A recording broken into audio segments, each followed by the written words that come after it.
RMDM manohitra ny jadona hatramin'ny farany.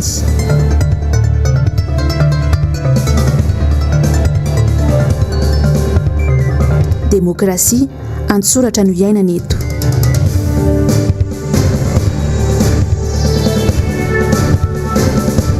Anjerimanontolo tsy misy volintsony ny université. Mankasitraka anao hatrany manaraka ny fahitalavitry ny MBS amin'izao aliny alarobia fa 5 ny volana septambra ny taona 2024 izao manolotra ny araba ary tomboky lahy sy tomboky vavy manasanao anaraka ny fotoanan'ny vaovao hatramin'ny farany. Araka ny efa narahantsika tao anatin'ny lohatenim-baovao iny tokoa ary amin'ny pejy fampianarana dia nisy ny fivoriana no tanterahin'ny mpiasa sy mpandrara avy amin'ny université n'Ankatso Soavinandriana Rentsirabe androany maraina tesy amin'ny katedrala sampam-pampianarana siansa ny resaka karama mono ny fanaovana tatitra tamin'izany. Tatitra antsika ny andindin'izay ary eo amin'ny sary sy rindran'ny sary ny Andra Kotomalala. Ety amin'ny université Ankatso no hitondrako anao amin'izao maraina izao.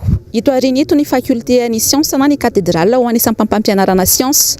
Misy fivoriana tanterahin'ny mpandrara sy ny mpiasan'ny université avy amina université telo ety an-toerana amin'izao fotoana izao dia ny avy amin'ny université Ankatso, ny université ny Soavinandriana ary ny université Antsirabe. Olana tatitra makasika ny karama no antony ivoriana ireo mpiasa sy ny mpandrara ety amin'ny faculté ny siansa ireo. Efa hatramin'ny volana janoary no tsy nisy intsony ny famatsim-bola ny subvention avy amin'ny fanjakana ny tokony andraisan'izy ireo karama. Hatramin'ny volana janoary hatramin'ny volana may teo araka izany dia ny université madiodio hatrany no niantoka ny karaman'ny mpiasa. Ny ministera nefa ny tokony niantoka an'izany hatramin'izay saingy tsy tonga ny famatsim-bola hatramin'ny volana janoary ka hatramin'ny volana may teo. Miayaraka izany ny mpiasa manoloana izany satria raha ny tatitra avy amin'ny fiadidiany université efa tsy misy intsony ny vola andoavana ny karaman'ny-mpiasa amin'ity volana septambra ity satria lany nandoavana ny vacation ny mpitsara ny baccalauréat ny fanadina-panjakana baccalauréat ny ambom-bola teo anivon'ny université. Miayaraka izany ny mpiasa ny amin'ny tokony hoe andray sa tsy andray karama indray amin'ity volana septambra ity. Hoarantsika mihitsy ary ny fanazavana avy eo anivon'ny secrétaire principal manao ny tatitra ety amin'ny université.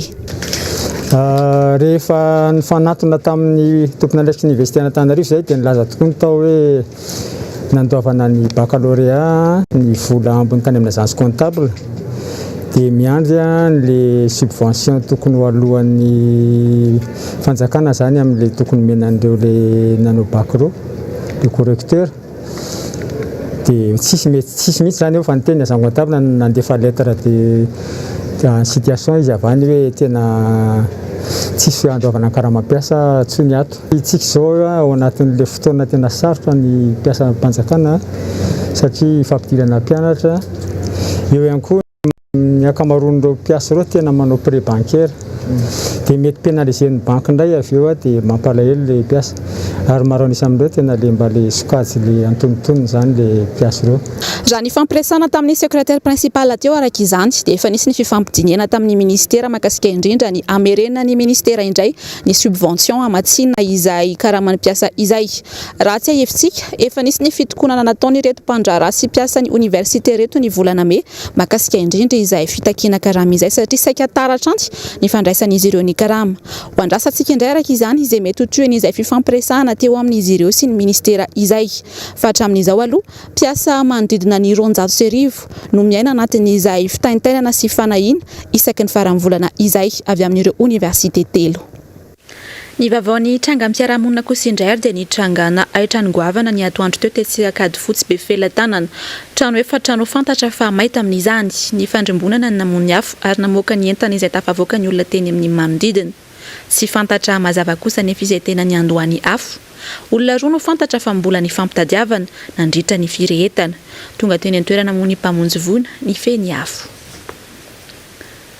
Enimpolo mahery ny fitarainana voaray ny FID na ny Fonds d'intervention pour le développement momba ny tosika ara-tsosialy fanaony toy ny tosika fameno. Miantso ny rehetra ho mailo izy ireo noho ny fisiana andian'olona misandoka amin'ny anaran'ny vondrona. Raha ny fanadiadiana eo amin'ny sary sy rindran'ny sary ny Andra Kotomalala. Osika sy fisolokiana tsy mifidy asiana intsony ny mpanao asa ratsy. Anisan'ny nanamarika ny fiboonan'ny taona 2024 ny tosika fameno. Va tsy mitentina ray etsy arary indray mandoa no omena ny isan'ankohonana izay voafantana ho marefo indrindra. Miteraka savorivory hatrany ny fizarana io fanampiny io ho an'ireo olona sahirana ara-pivelomana sy marefo. Maro ny mitarainana amin'ny fokotany fa tsy nisitraka izany lela vola rahetsy ariary izany. Marine fa ny Fonds d'intervention pour le développement na ny FID no ny andraikitra ny fisoratana anarana sy ny fanadihadiana sy nanao sivana an'ireo izay nisitraka izany. Nambarana teo anivon'ny FID fa efa tapitra ny fanoratana anarana saingy misy andian'olona misandoka ny anarany. Ny fisehony dia tena mangataka vola izy. Tena mangataka vola teneniko teo hoe ao ny manao hoe mahazo mba meo 10,000 zay na 3 alina ho setrin'ny fandraisana anao ho mpisitaka vaovao. Zay zany tena manahirana kely amin'ilay izy satria tsy aro ny ponina rehetra ao fokotany ohatra ny nahazo an'ilay izy noho ny hoentimana voafetra ihany.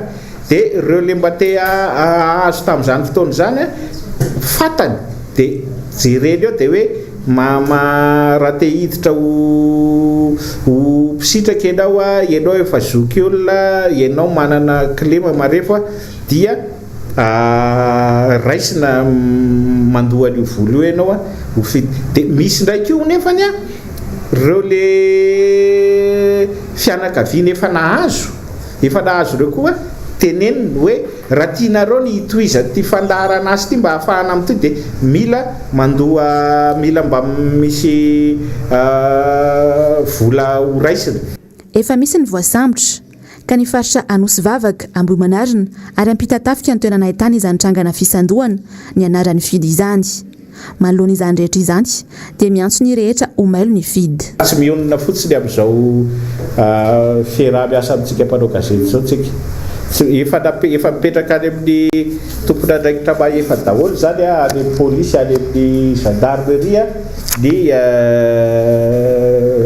fitarainana aloha zany ataonay FID fa ho antsika any amin'ny faritra zay mahare an'izao dia oka ho mailontsika fa averiko tsy sasatra mamerina azy tsy misy fisoratana anarana aloha zao na fanadihadiana kasika natetika azy fiahina ara-tsosialy fa mbola mamiditsika izao mbola mamita ny mahitetika asa fantatrareo tsara angamba zany hoe ankonana miarina ankonana miatrika tosika vonjyaina ny any atsimo eo mpanaovana ny rehetra reny tsika mamaraparana azy ihany koa ka raha misy toyany eo arinao dia ampiantso anareo zay fa indrindraindrindra koa tsy maintsy mampandray isa-pokotany isaky ny commune.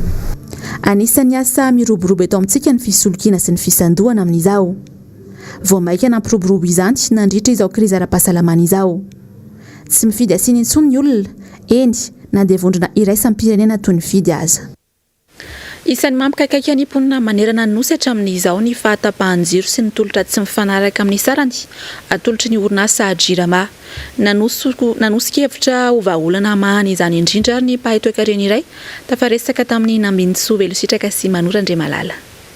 Ankoatry ny fidanganan'ny faktura avy amin'ny Jirama dia isan'ny mbola miainana telestage hatramin'izao ny mponina ny Antsiranana sy Tomasina ary Toliary. Raha tsy ahivina, efa nisy ny filazana fa misy ny solika ao Tsimiroro ahafahana mamany olana amin'ny resaka angovo amokarana herinaratra.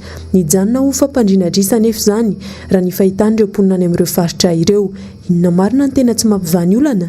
Na tsika koa raha mbakaka fa maninona moa zany tsika dia tsy mety mivoaka mihitsy ny pétrole eto Madagasikara fa dia eo foana.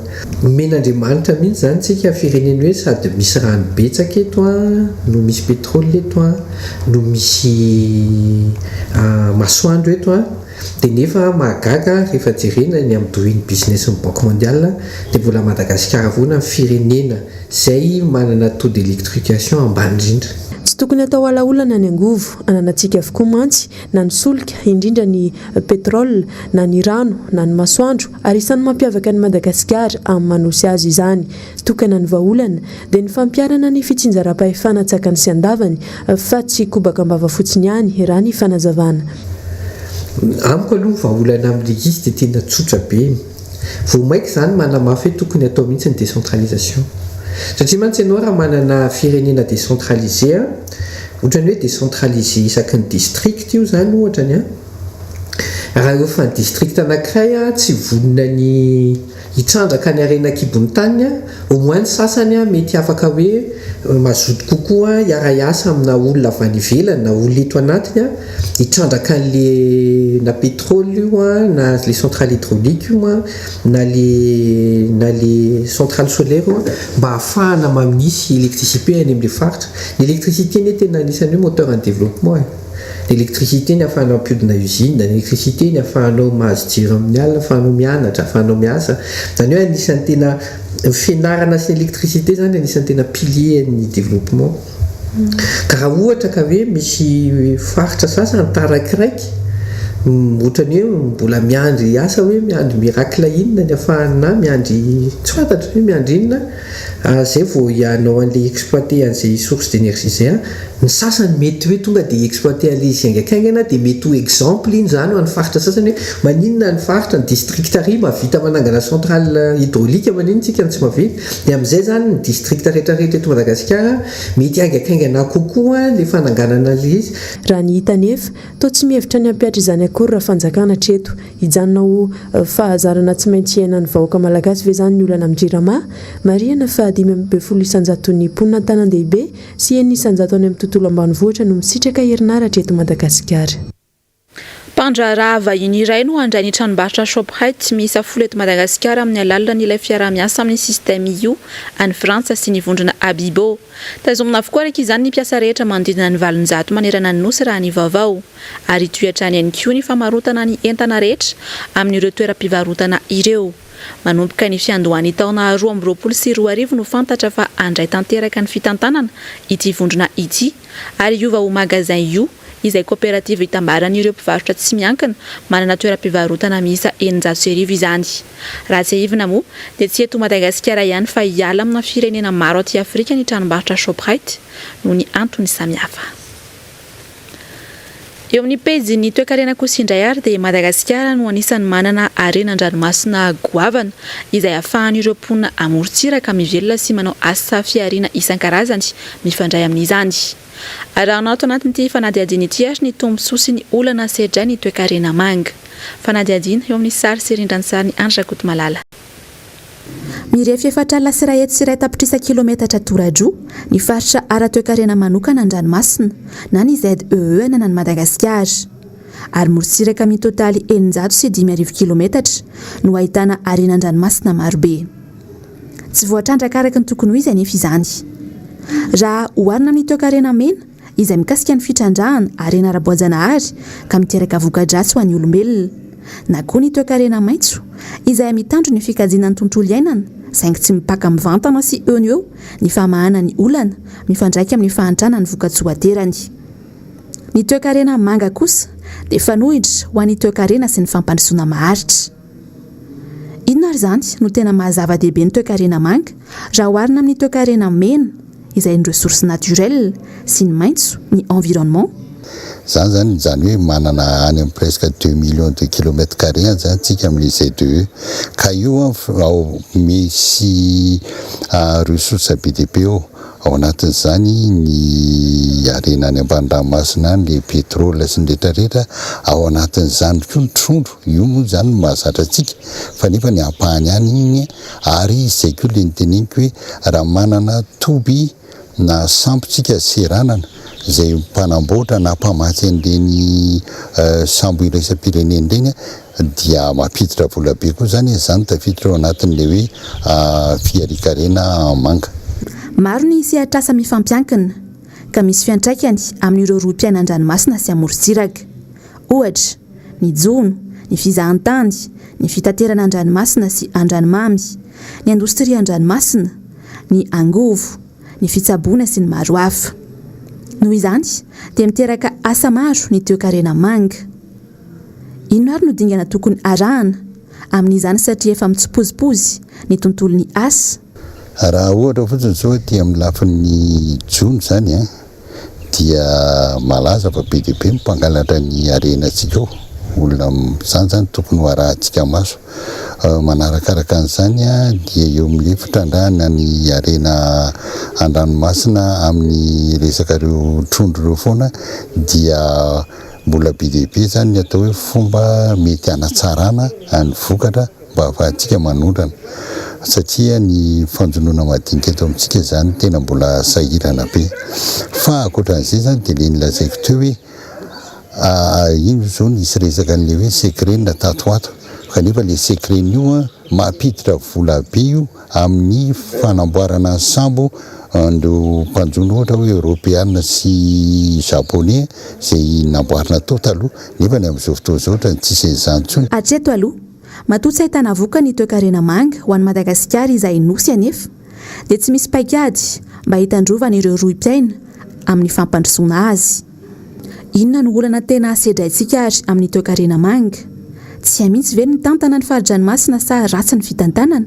Ny tena marina zany hatramin'izay tsika malagasy tsy mbola tena azo atao hoe mahafantatra tsara n'le tena hoe arena fonosiny manosy antsika satria tsika tsy dia tena mitrandraka loatra n'le ranomasina ohatra ny matahotritsika fa raha ohatra hoe mijery fotsiny zao ohatra hoe ny any Philippines dia be dia be ny olona any amin'ny zareo ohatra ny hoe miasa amin'ny ranomasina miasa amin'ireny sambo ireny mampiditra vola be mampody vola be ao amin'ny tanàna. Tsika manana école manomana atao hoe officier ireny fa nefany kelikely ihany zany mba vola hoe ampidintsika efa mampiasa tsika fa tsy mbola ao zany hoe tsy voatrandraka tena araka ny tokony ho izy zany le arenantsika.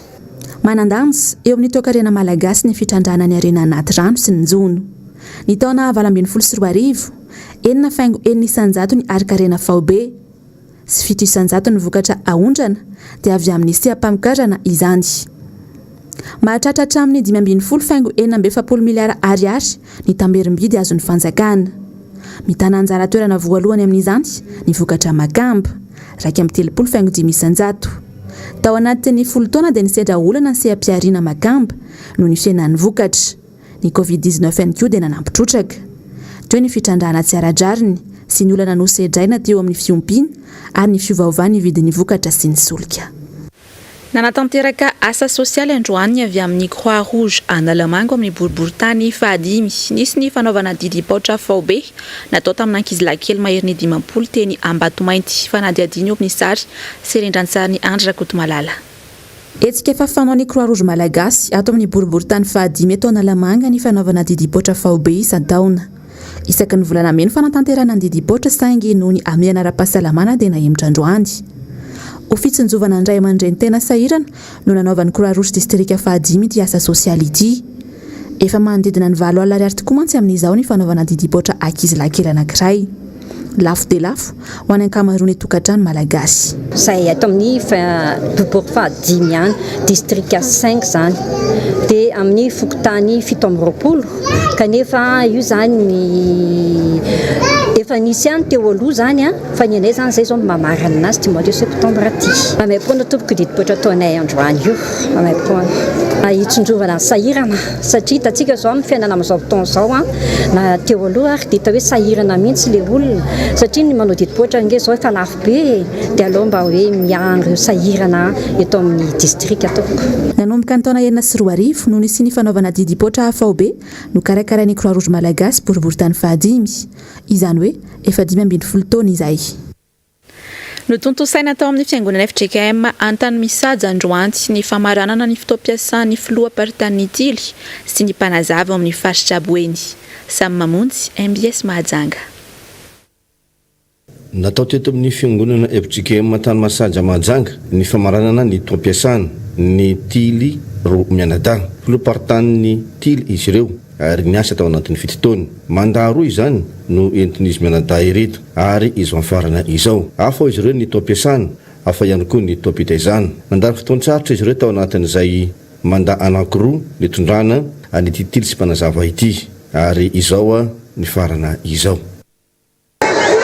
Ny tsara zavaina aloha zany mahasamy hafa atao hoe toam-piasana sy ny toam-pitaizana. Ny toam-piasana zany mandat faritany rafitra zany fa 3 taona ny mandat ny filoam-paritany anankiray dinanay mianadahy zany 7 taona ny tondranay teto mandat fafana izy dia taom-piazahana mpitezanana iray mitovy amin'ny seham-panabeazana rehetrarehetra isan-taona zany dia misy ny vacances misy ny rentrée dia ohatran'izay koa zany ny fikambanana dia mizara telo zany mazava ho azy anatin'ilay taom-piasana anankiray misy taom-panabeazana telo taona izy. Nanamafy izy ireo fa engany mba avita tahaka ny nataony izao ihany koa ny filoparitany vaovao andimby azy ireo intantana any ity telo sy mpanazava atao anatin'ny faritany Boiny ity. Ny afatra tiako apetraka ho an'ny izay filoparitany andimby eo andimby any amianada satria tapitra ny anay dia ny fitazomana trano ny fiombonana ary ny fanomezana lanja mandrakariva ny fanabeazana izay zany no zava-dehibe fiombonana sy ny fanabeazana mba ahafahana mampiakatra avo izany fanabeazana tanora sy ankizy eto anivon'ny faritany Boiny.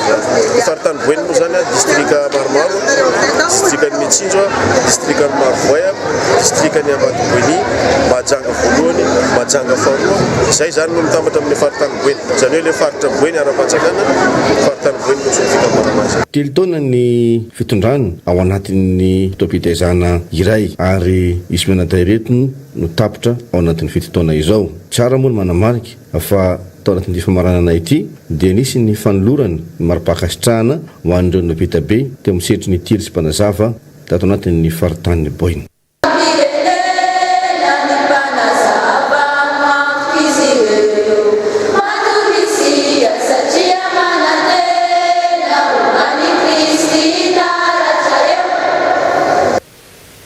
Ny maresaka iraisam-pirenena dia tratry ny loza voajanahary mahery vaika i Soudan amin'izao fotoana izao nisy sy nirotsakorana tany an-toerana tao anatin'ny roa volana izay ka niteraka tondra-dranogoavana tamin'ny tanàna maromaro. Zavandre Mahefa sy Manora Malala no mamintina amintsika ny andindinina izay. Olona 20 mahery no maty ary 17 no fantatra fa naratra tao amin'ny tanàna misy 110 any Soudan vokatry ny tondra-dranogoavana nateraka ny rotsakorana. Trano efa 140 no potika sy rava-tanteraka ary manaiky hatrany amin'ny 174 alina mahery ireo fotodrafitrasa simba vokatra izany raha ny tatitra vonjimaika navoakan'ireo tompon'andraiki-mpanjakana any an-toerana omaly. Eo anelanelana ny volana Jona sy ny volana Oktobra io moa no vanim-potoana ny fahavaratra ka betsaka kokoa ny rotsakorana ao anatin'izany sy isan-taona izay saika miteraka fahavoazana maro. Raha ny tatitra navoakany teo anivon'ny firenena mikambana ny herinandro lasa teo dia olona rahetsa mahery no voakasiky ny orambe sy ny tondra-drano tany an-toerana ny volana Jolay. Trano 50 no lasan'ny rano ary olona mahery ny 5,900 no tsy maintsy nafindra toerana. Miantso ireo malala-tanana sy ireo firenena hafa afaka hanampy azy ireo moa ny fitondram-panjakana ao Soudan amin'izao fotoana izao. Nanentana ny vahoaka ao amin'ny ankoho hitandrana sy hamonjy toerana ambony mba hisorohana ny loza mety ho ateraka izay tondra-drano izay. Raha tamin'ny taona 2020 dia tsy latsaka ny 5 alina senina etsy ireo olona voakasiky ny tondra-drano raha tokantrano misy 2 alina saray etsy no simba tao Soudan.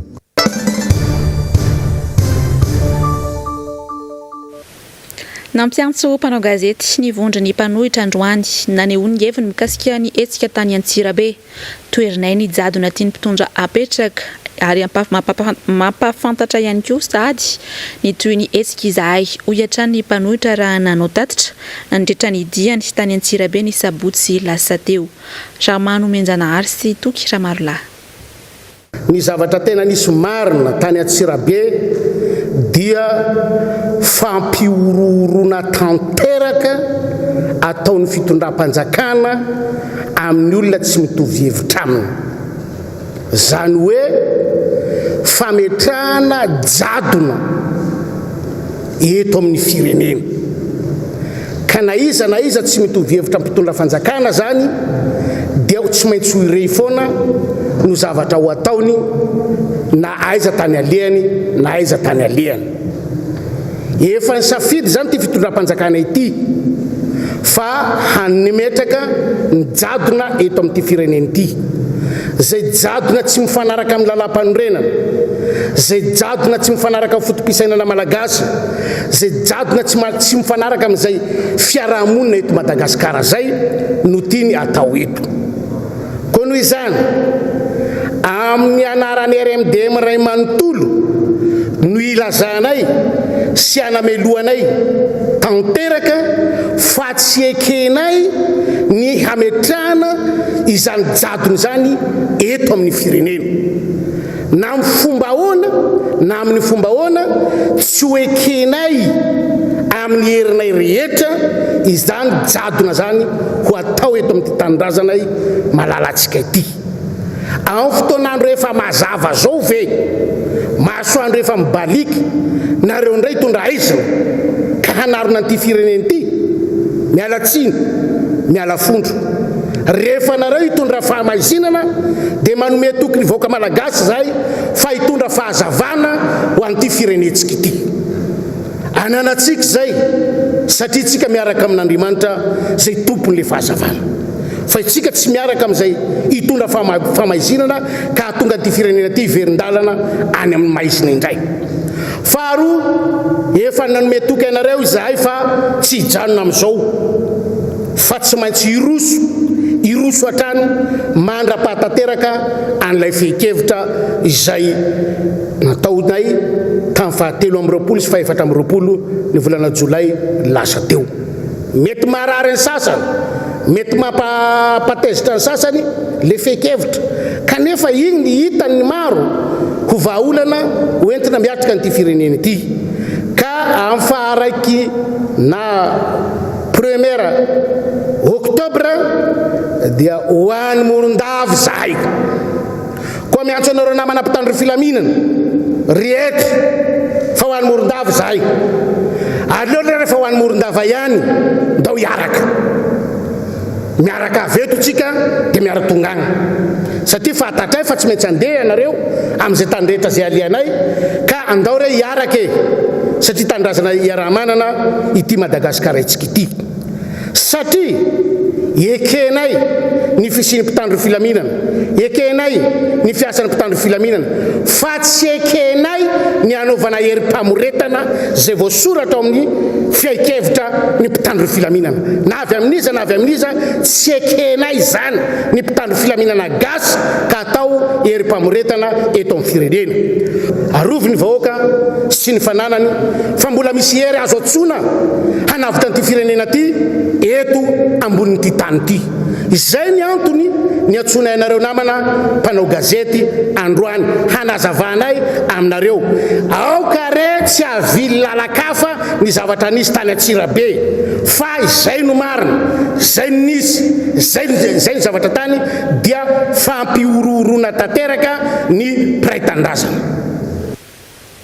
Ny fahadimy ambin'ny folo ny volana septambra no andro iraisam-pirenena natokana ho an'ny demokrasia tena miaina izany tokoa ve isika eto Madagasikara mamaly io fanontaniana io ary ity fanadihadiana Germano Menjanahary sy Tokotry Marolahy ity.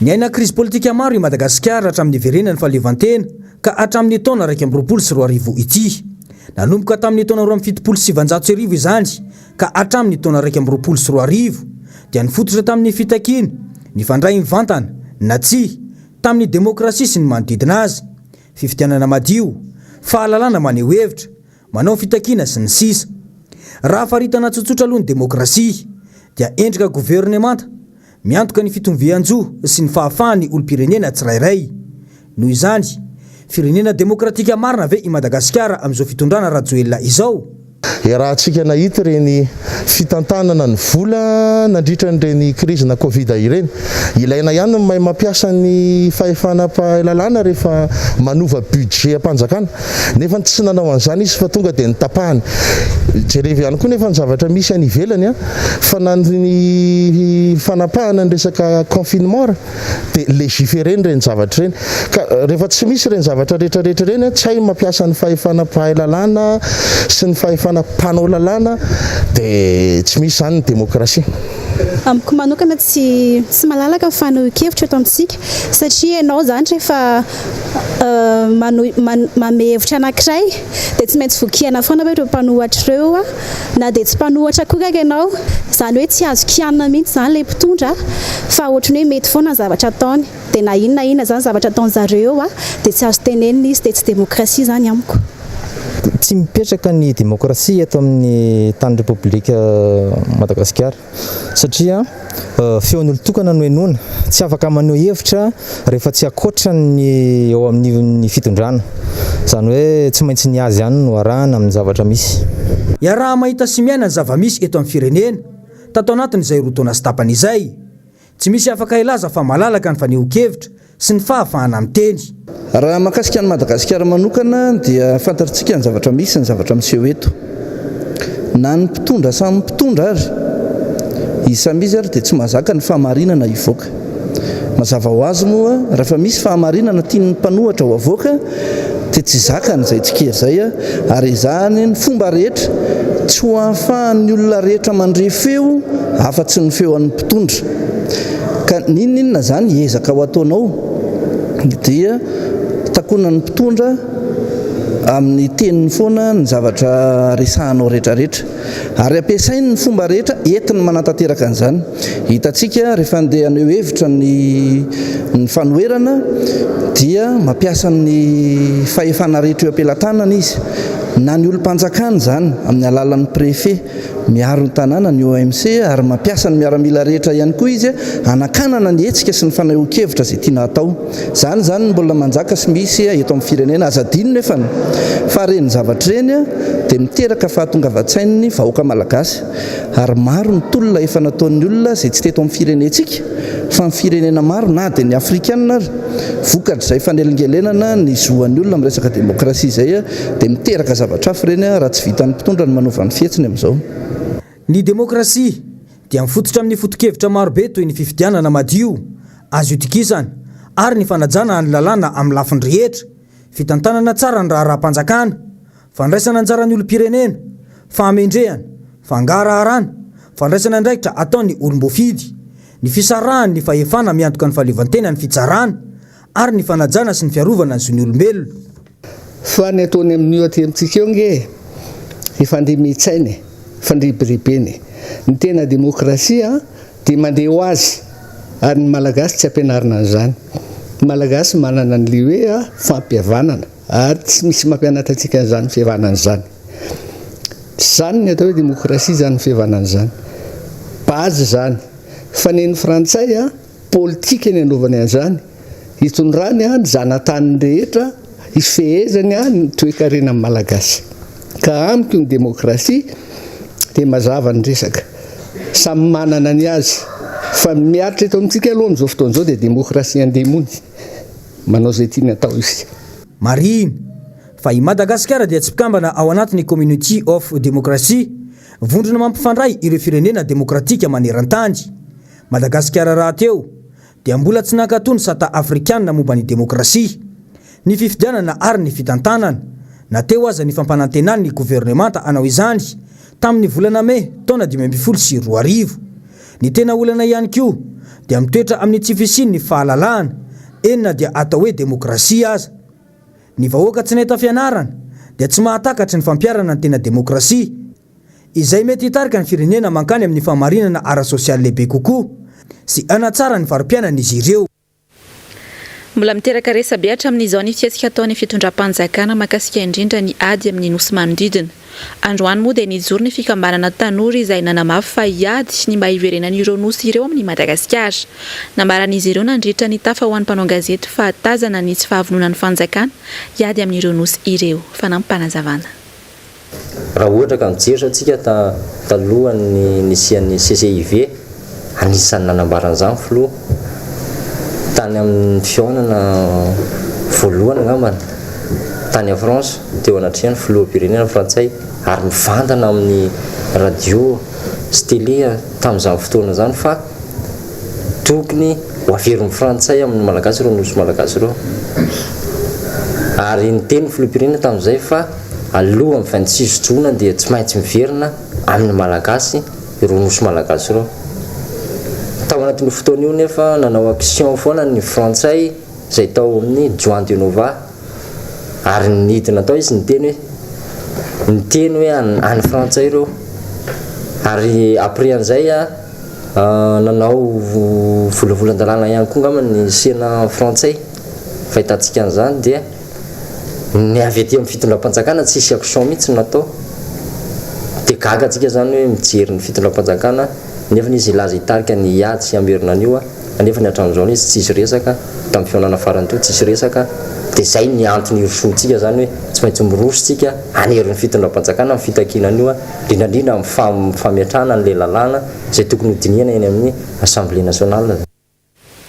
Ny marary ny vahoaka no tena votoatin-dresaka tao anatin'ny fandaharana miara-manonja ho an'ny Androany fa anisan'ny voaresaka ihany koa moa ny tontolo politika eto Madagasikara ary ny fomba fitantanana ny fitondrana ankehitriny. Asin'Andriamalala sy Manorandriamalala no mamintana amintsika ny fandaharana ho an'ny Androany. Zary tsy mahagaga ny mpanara-bavao intsony ny mahita fifamaliana sy ady an-trano sampitona fanjakana taona iray teo eo zay. Tsy nahagaga ny vahoaka ihany koa ny maheno ireny karazana kolikoly avolenta nataony ny mpitondra ireny ka tsy mahagaga intsony hoy ny solomavam-bahoaka Fetra Lamzafimlolona raha toy izao ny zava-misy eo amin'ny sampanoana mpitondra fanjakana. Hoe maro tamin'ireo mihitsy ireo le nofitahana nampatoriana mitsangana nandritra ny fampielezan-kevitra fampatoriana mitsangana no natao anao tsy misy tanteraka izy amin'izao fotoana itenenantsika izao ary io moa mpanao politika sy ny atanivon'ny fanoherana rehetra ao ny RMDM ao ny Tika Madagasikara ao ihany koa ireo mpanohatra izay tsy ao anatin'ny RMDM zay izay miteny ny tompona andraikitra atao aminy lainga sy fitaka zay no nafafy teto ary ny teny nivoaka koa tato ato ao mifaneho-kevitra ny mpanara-bavao sy ny mpanao politika dia ny hoe tena tsy misy atokona itsony ty fitondrana ty fa miplafonna dia miseho ny ady an-trano sesilany ao ny resaka hoe ady an-trano ny resaka mbola kajikajy sady ny amin'ny hoe izy andray raha notoanana fa ohatra mibeloalika be zany sovalitsika zany ohatra ny tsy havity hazakazaka itsony zay moa zany le fitiavatena le tsy misy fitiavatanrazana mihitsy ao amin'le mpanao politika sasatsasany na misy ihany koa sary ny miezaka ny tena hoe anampy sy ametraka an'izany atao hoe tandalana sy fidianana madio eto amin'ity firenena ity zany zany tafiditra anatin'ireo dynamisation ho taizahanay ato anivon'ny Tika Madagasikara izany hoe vahoaka mahalala ny andraikiny vahoaka mandray andraikitra voalohany indrindra ny teneninay teto foana dia ny hoe jereo reny anaranareo manokana adiny ray ao anatin'ny taona anamarina anareo hoe ao ve ny anaranareo.